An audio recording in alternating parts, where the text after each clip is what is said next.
Andhra teachers MLC PRT అభ్యర్థి శ్రీనివాసులు గెలుపొందారు.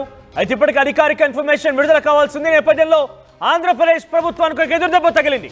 ఆంధ్రప్రదేశ్ ప్రభుత్వం ఏపీటీఎఫ్ తరపున పోటీ చేస్తున్నటువంటి పాకలపాటి రఘువర్మకి మద్దతుగా నిలిచింది. బహిరంగంగానే అటు టీడీపీ జనసేనలు మద్దతునిచ్చాయి.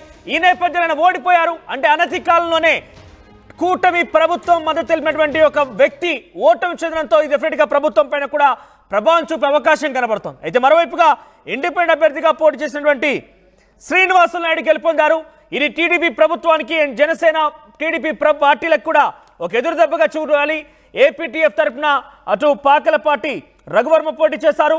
ఆయన పైన తన ప్రత్యర్థి శ్రీనివాసులు నాయుడు 730 ఓట్లతో మెజారిటీతో గెలుపొందారు. చాలా స్మాల్ మార్జిన్ అయినప్పటికీ అక్కడ ఆయన గెలవడం, ఇటు కూటమి తరఫున జనసేన టీడీపీ పార్టీలు సపోర్ట్ ఇచ్చినటువంటి వ్యక్తి ఓడిపోవడం అనేది ఇక బిగ్గెస్ట్ గా చూస్తున్నాం. అక్కడ ఓట్ల తేడా కాదు, గెలుపోవటంల మధ్య రాజకీయం జరుగుతుంది. కాబట్టి గెలుపోవటం పైన ఇప్పుడు తాజాగా చర్చ జరుగుతోంది. గాదా శ్రీనివాస నాయుడు గెలుపొందారు.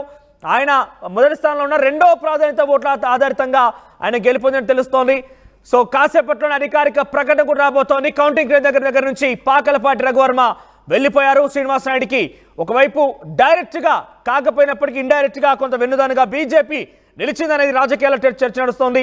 ఇక రఘువర్మకి టీడీపీ జనసేన మద్దతు ఇచ్చాయి. అయినా కూడా రఘువర్మ ఓడిపోయారు.